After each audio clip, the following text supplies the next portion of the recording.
आइए बच्चों, आज की क्लास शुरू करते हैं।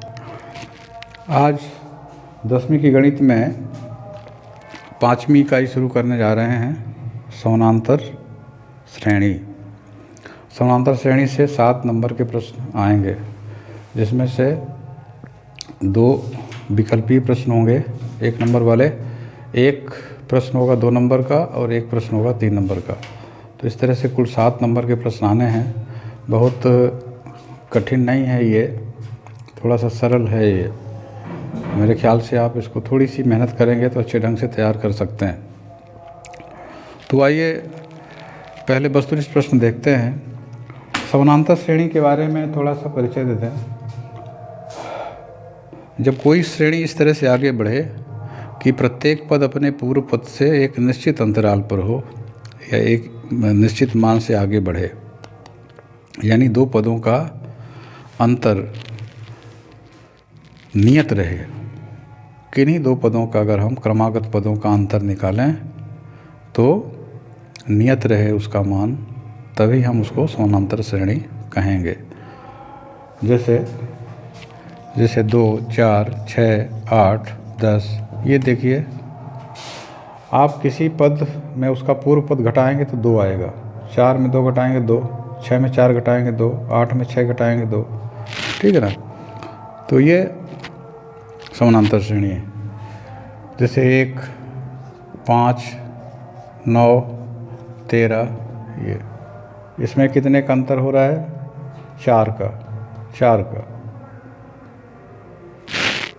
ठीक है। इसमें अंतर जो है धनात्मक आ रहा है। कभी कभी ऐसा होता है, जैसे मान लीजिए हमने 5 से शुरू की, 5, फिर 3, फिर 1, इसके बाद ऋण 1 आ गई, इसके बाद ऋण 3 आ गया। अब इसमें देखिए 3 में 5 घटाएंगे, 3 ऋण 5 क्या आएगा? ऋण 2। 1 ऋण 3 ऋण 2 आएगा ना। ऋण 1 ऋण 1 ऋण 2 ऋण 3 ऋण, फिर ऋण करेंगे तो धन हो जाएगा ना। ऋण 3 में ऋण 1 घटाएंगे तो ऋण 2 आएगा। यहाँ पर सर्वांतर ऋणात्मक है और आप देख रहे हैं कि श्रेणी के प्रत्येक पद अपने पूर्व पद से घट रहे हैं, यानी कम होते जा रहे हैं। तो अब इस तरह की श्रेणी को आप समानांतर श्रेणी कहते हैं। ये समझ में आ गया होगा। इसमें जो शुरू का पद होता है इसको हम प्रथम पद कहते हैं। क्या कहते हैं इसको? प्रथम पद कहते हैं। और ये जो अंतर होता है, जैसे यहाँ पर 8 में 6 आपने घटाया तो क्या आया? 2 आया। ठीक है। या 10 में 8 घटाया आपने तो क्या आया? 2। यहाँ पर 6 में 4 घटाएंगे तो भी 2 आएगा। सब में 2 आ रहा है ना। इसको हम कहते हैं सार्वंतर। जो अंतर सब में समान है उसी को हम सार्वंतर कहते हैं। इसको हम D से डिनोट करते हैं, यानी यहाँ D का मान क्या है? 2 है। इसमें D का मान क्या होगा? 4 होगा। इसमें D का मान क्या होगा? ऋण 2 होगा। देख रहे हैं ना, इसमें घटा रहे हैं तो ऋण 2। इसका प्रथम पद 5, इसका प्रथम पद 1, इसका प्रथम पद 2। तो प्रथम पद क्या है, सार्वंतर क्या है, ये समझ में आ गया होगा।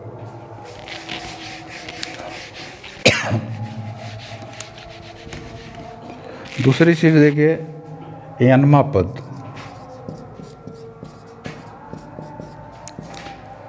मान लेते हैं कि प्रथम पद A है, ठीक है, और सार्वंतर D है।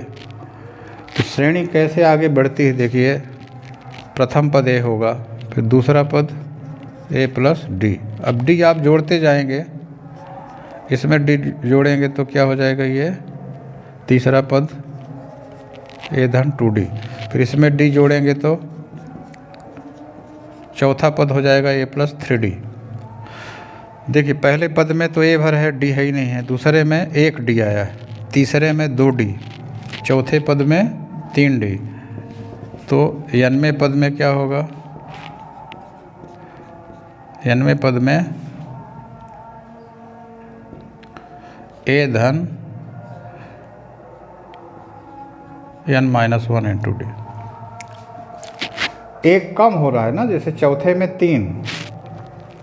में 3 यानी 4 ऋण 1, देखिए तीसरे में 2 आया है यानी 3 ऋण 1। तो n के लिए हम सूत्र बना रहे हैं, तो n में यहाँ क्या होगा, n minus one into D. तो ये n पद का सूत्र हो गया। इतनी चीज़ों पर आधारित प्रश्न हैं, ज़्यादा इसमें सूत्र नहीं हैं। तो आइए देखते हैं वस्तुनिष्ठ प्रश्न पहले।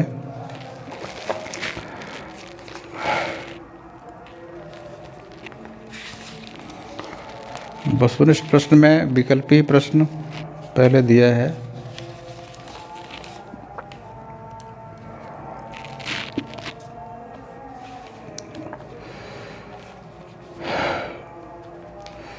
समानांतर श्रेणी को शार्ट में एपी भी कहते हैं, बोला एपी, अर्थमेटिक प्रोग्रेसिव एपी। तो जैसे कहता है प्रश्न कि एक एपी है जिसमें पद इस तरह से आगे बढ़ रहे हैं, 3/2, फिर 1/2, फिर ऋण 1/2, फिर ऋण 3/2। कहता है कि प्रथम पद एवं सार्वधातर क्या होगा। तो प्रथम पद तो 3/2 है। अब देखिए इसमें विकल्प आप देखेंगे तो प्रथम पद 3/2 में दिया हुआ है। तो सर्वांतर जब तक नहीं निकालेंगे तब तक आपका प्रश्न हल नहीं होगा। अब सर्वांतर कैसे निकालें, इसमें इसको घटा दें या इसमें इसको घटा दें या इसमें इसको घटा दें, जो भी आपको सुविधाजनक लगे। अगर ये सुविधाजनक लग रहा है तो आप 1/2 में 3/2 घटाइए, उल्टा मत घटाइए। किसी पद को ले रहे हैं तो उसके पूर्व पद को घटाना। अब यहाँ से शुरुआत हो रही है तो इसके पहले तो कोई पद ही नहीं है, प्रथम पद ये है, तो दूसरे में आप पहले को घटाएंगे या तीसरे में दूसरे को या चौथे में तीसरे को। तो ये ध्यान रखिए, कई कई बच्चे उल्टा घटा देते हैं, इसमें इसको घटा देते हैं तो गलत हो जाता है। अब इसमें देखिए 2 लघुत्तम होगा तो यहाँ 1 ऋण 3 आएगा। 1 ऋण 3 मतलब ऋण 2/2। 2 में 2 का भाग देंगे तो 1 आएगा और ये ऋण है ऋण 1, यानी इसका आंसर होगा 3/2 ऋण 1। 3/2 प्रथम पद, ऋण 1 सार्वधातर। ठीक है, तो इसका ए नंबर सही होगा। इसके बाद दूसरा प्रश्न है, कहता है कि एक एपी है यानी समानांतर श्रेणी है जो इस तरह से जा रही है 10, 7, 4। कहता है कि इसका 30वां पद बताइए। 30वां पद क्या होगा, विकल्प दिया हुआ है। तो 30वां पद निकालना है। देखिए यनमा पद, या इसको हम यनमा को यहाँ टीएन लिखते हैं, टर्म यन, यनथ टर्म शार्ट में आप लिख सकते हैं। इसका सूत्र क्या होता है, a + n - 1 इंटू डी। ठीक है, अब देखिए इसमें प्रथम पद क्या है, 10 है। प्रथम पद 10 है, सर्वांतर क्या होगा, 7 ऋण 10, 7 ऋण 10, तो ऋण 3 आएगा, या 4 ऋण 7 करेंगे तो भी ऋण 3 आएगा, तो डी हो गया। अब हमको क्या निकालना है, 30वां पद निकालना है। 30वां पद, तो 30वां पद ये हम शॉर्टकट बताते हैं यहाँ पे। देखिए 30 है तो 30 में 1 कम होगा तो क्या हो जाएगा, 29 डी। चाहे यहाँ 30 ऋण 1 लिख लें फिर 29 डी लिखें, चाहे डायरेक्ट लिख दें, इसमें कोई गलती नहीं। ए हो गया 10 और डी की जगह हो गया ऋण 3। तो ये जब आप ऋण 3 का इसमें गुणा करेंगे तो ये ऋण आएगा धन ऋण ऋण, 3 × 9 = 27, 3 × 2 = 6, 2 = 8, ऋण 87। ठीक है, 10 ऋण 87 यानी इसका मान हो जाएगा ऋण 77। सी नंबर सही हो जाएगा। इसी तरह से तीसरा भी है। तीसरा कहता है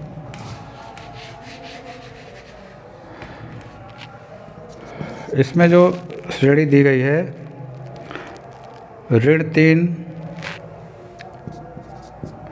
ऋण 1/2, फिर 2, फिर ये छोड़ दिया। कहता है 11वां पद क्या होगा। इसी सूत्र से आपको 11वां पद निकालना है। तो 11वें पद में क्या होगा, ए धन 11 ऋण 1, यहाँ आ जाएगा 10D। ध्यान से समझिए, बहुत सरल लगेगा। अब देखिए ए का मान क्या है, ऋण 3। डी का मान क्या होगा, डी का मान, इसमें इसको घटाइए या इसमें इसको घटाइए, इसमें इसको जब घटाएंगे, देखिए ध्यान से थोड़ा सा, जब ऋणात्मक मान आता है तो थोड़ी सी सावधानी बरतनी पड़ती है। 2 में हमको क्या घटाना है, 2 ऋण 1/2, तो यहाँ क्या हो जाएगा, 2 धन 1/2। ठीक है, 2 दूनी 4, 1 5/2 आएगा। डी का मान आ जाएगा 5/2। तो यहाँ 5/2 रखेंगे, 2 से काट दीजिए इसको, 2 पंचे 5 25, 25 में 3 घटेगा, क्या आ जाएगा 22। तो इसका सही उत्तर हो जाएगा बी नंबर। इसके बाद चौथा प्रश्न थोड़ा सा चेंज किया है। चौथे प्रश्न में कहता है कि एक श्रेणी है 3 6 9, 3 6 9 इस तरह से आगे बढ़ रही है। कहता है कि कौन सा पद 27 है, कौन सा पद 27 है। मान लेते हैं कि nवां पद 27 है, हमको नहीं मालूम कि कौन सा पद 27 है, तो हमने क्या मान लिया, nवां पद 27 है, यानी Tn 27 है। अब nवां पद का सूत्र क्या होता है, a + n - 1 × d, ये 27। इस टाइप का प्रश्न 2 नंबर का भी आ सकता है, ये भी ध्यान रखना है। ये तो वस्तुनिष्ठ है, तो ये तो रफ में आप करेंगे उत्तर निकाल के और सही विकल्प चुन लेंगे, लेकिन अगर ये आ गया 2 नंबर का तो इस तरह से करना भी पड़ेगा। तो a + n - 1 × d = 27। अब a की वैल्यू क्या है, 3। देखिए यहाँ पर सर्वांतर आसान है, 6 में 3 घटाएंगे 3, या 9 में 6 घटाएंगे तो 3, या नहीं मालूम, डी की जगह आपको रख देना है 3। अब इसको सरल करिए, 3 का गुणा करेंगे तो 3n ऋण 3 = 27। अब देखिए यहाँ ये धन 3 है, ये ऋण 3 है, ये आपका कट जाएगा यहीं, 3n बराबर हो गया 27। तो n बराबर 27/3, 3 9 27। तो n की वैल्यू क्या आ जाएगी, 9, यानी 9वां पद होगा। ठीक है, तो ये चौथा इस तरह से कर लें। इसके बाद 5वां प्रश्न, इसमें भी 11वां पद निकालने के लिए कह रहा है। इसमें श्रेणी दी गई है ऋण 5 5/2, फिर 0, फिर 5/2। ये आपको निकालना है 11वां पद। देखिए 11वां पद क्या होगा, a धन 10D। 11वें पद में यहाँ क्या आएगा, a धन 11 ऋण 1, यानी 10D। तो काम मत बढ़ाओ, डायरेक्ट 10D लिख दो। अब a की वैल्यू तो ऋण 5 होगी, ठीक है, 10 गुणे अब d का मान, तो d का मान देखिए, इसमें इसको घटा के निकाल सकते हैं, इसमें इसको घटा के निकाल सकते हैं, इसमें इसको घटा के निकाल सकते हैं। 3 ऑप्शन हैं, तो सबसे अच्छा ऑप्शन ये है कि 5/2 में 0 घटाओ तो 5/2 ही आएगा। काहे या ऋण के चक्कर में पड़ोगे, 5/2 में 0 घटाओगे 5/2 आएगा, तो यही तो हर स्थिति में आएगा, क्योंकि वो सार्वंतर है। तो देखिए d का मान होगा 5/2, क्लियर है ना ये, तो यहाँ d की जगह रख दोगे 5/2। अब 2 से काट दीजिए, 2 पंचे 10, तो ये ऋण 5 और ये धन 5 25। अब ये ऋण 5 है तो 25 में 5 घट जाएगा, क्या आएगा 20। तो इस तरह से 5वें का सही उत्तर हो जाएगा बी नंबर 20। तो ये 5 विकल्पीय प्रश्न हो गए। इसके बाद रिक्त स्थानों की पूर्ति कीजिए। एक समानांतर श्रेणी है 3/2, 1/2, ऋण 1/2, फिर ऋण 3/2 डैश डैश। इसमें सार्वमांतर D का मान होगा खाली स्थान। तो इसमें ये जो पहला वस्तुनिष्ठ प्रश्न था, पहला वस्तुनिष्ठ प्रश्न, इसमें सार्वमांतर निकाले थे, वही वाला प्रश्न ये दिया हुआ है। तो इसका सार्वमांतर ऋण 1 होगा। ठीक है, पहला विकल्पीय प्रश्न देख लेना, ऋण 1, क्योंकि 1/2 में 3/2 घटाए थे ना, तो ऋण 1 आया था, तो इसका उत्तर ऋण 1 हो जाएगा। और दूसरा है, यदि किसी समानांतर श्रेणी का n वां पद 3 धन 2 n है। दूसरा प्रश्न थोड़ा सा हट के है, कहता है कि श्रेणी का n वां पद दे दिया है 3 धन 2 n। अब ये मत सोचिए कि कहाँ से दे दिया है, ये एक संबंध दे दिया है n के रूप में 3 धन 2 n, n पद का ये एक सूत्र दे दिया है, ये वैसे मनमाना सूत्र जो ये बना दिया है। अब कहता है कि अगर ऐसा है तो श्रेणी का प्रथम पद क्या होगा। प्रथम पद यानी पहला पद, और पहला पद कब निकलेगा, जब n की जगह 1 रखेंगे। तो प्रथम पद के लिए हमको क्या करना होगा, n की वैल्यू क्या रखनी पड़ेगी, 1। ठीक है, प्रथम पद के लिए n बराबर 1, यानी प्रथम पद अगर a मान ले तो a बराबर क्या होगा, 3 धन 2 गुणे 1, 2 1 कम 2, 3 2। तो कोई दम नहीं है इस सवाल में, लेकिन अगर समझ में आए तो इसका उत्तर 5 हो जाएगा। तो ये कर लें, खाली स्थान 2 ही दिया है। इसके बाद सत्य सत्य, सत्य सत्य में 3 प्रश्न हैं। पहला है, कहता है कि ऋण 2 2 ऋण 2 2 ये क्या समानांतर श्रेणी है।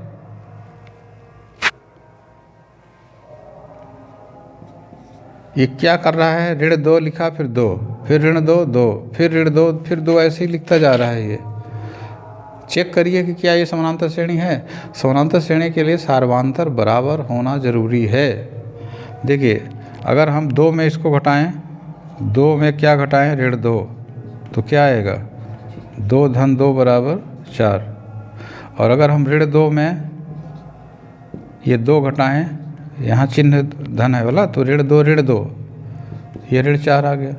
देखिए, दूसरे में पहला घटाते हैं तो 4 आता है, तीसरे में दूसरा घटाते हैं तो ऋण 4 आता है। यहीं ये प्रमाणित हो गया कि ये समानांतर श्रेणी नहीं है, यानी ये गलत कथन है, ये असत्य हो जाएगा।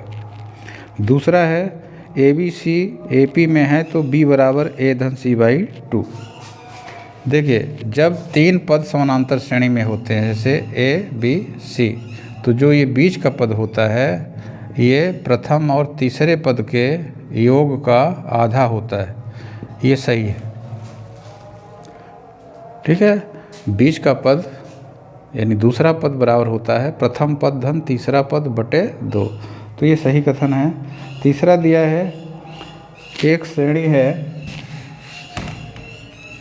8 6 4 8 6 4 इस तरह से, इसका छठवां पद, 6वां पद कहता है ऋण 2 है। क्या ये सही कह रहा है? तो जब छठवां पद आप निकालेंगे तब ना सिद्ध होगा। तो छठवां पद क्या होगा, A + 5D।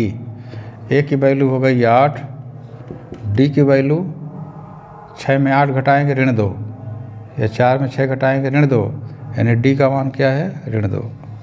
अब देख लीजिए, 5 दूनी 10, धन ऋण ऋण 10, 8 ऋण 10 क्या आएगा, ऋण 2। इसका मतलब ये सही कह रहा है, ये कथन सत्य है।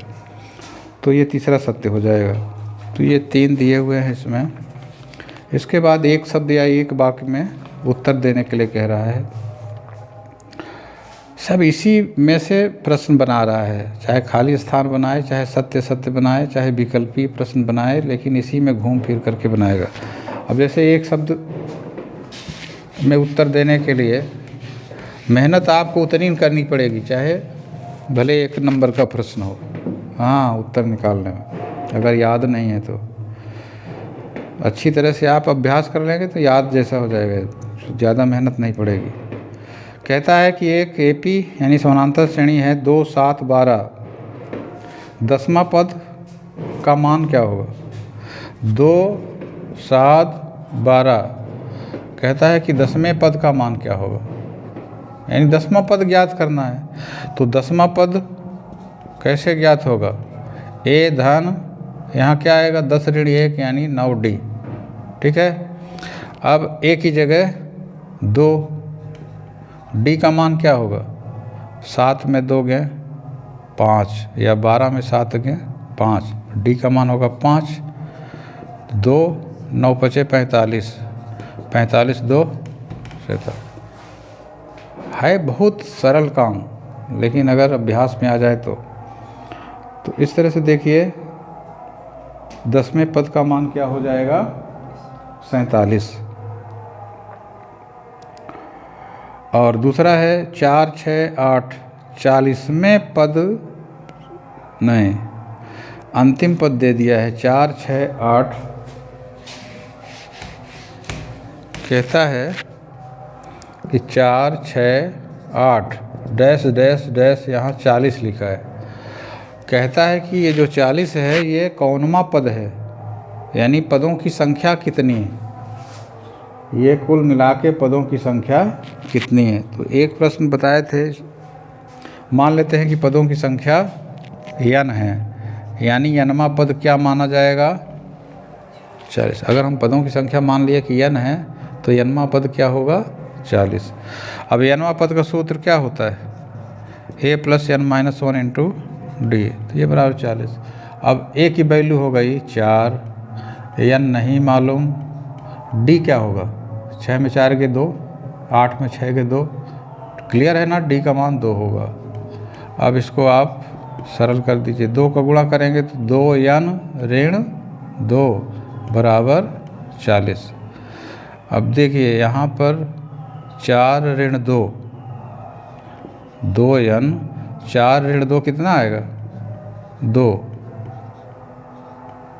अब 2 को भी उधर ले जाइए तो ये 40 ऋण 2, 40 ऋण 2 कितना होगा? 38।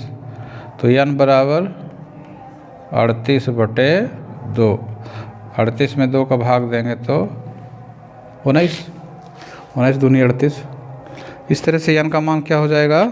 19, यानी 19वां पद 40 होगा। ये 40 कौनवां पद हो जाएगा? 19वां पद। तो देखिए प्रश्नों की वैरायटी इतनी ही है, जो ऑब्जेक्टिव टाइप के प्रश्नों में, जो ऑब्जेक्टिव टाइप के प्रश्न में जो प्रश्न आए हैं, इतनी ही वैरायटी है प्रश्नों की, इतने ही प्रकार हैं, और इन्हीं में से थोड़े से बड़े या थोड़े से कठिन 2 नंबर और 3 नंबर के प्रश्न में भी आएंगे। तो आज बस वस्तुनिष्ठ प्रश्नों का अभ्यास कर लीजिए, और कल हम या नेक्स्ट वीडियो में हम 2 नंबर और 3 नंबर के प्रश्न सॉल्व कराएंगे। ठीक है, तो आज की क्लास यहीं समाप्त करते हैं।